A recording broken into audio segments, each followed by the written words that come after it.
In this video, we'll show you how to make a Panasonic LUMIX GH7 accept external timecode.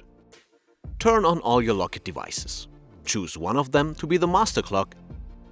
Then, press and hold the green button to broadcast timecode and frame rate through ACN and you're set.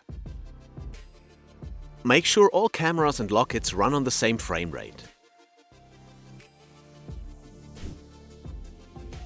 In the timecode section of the camera menu, select Free Run.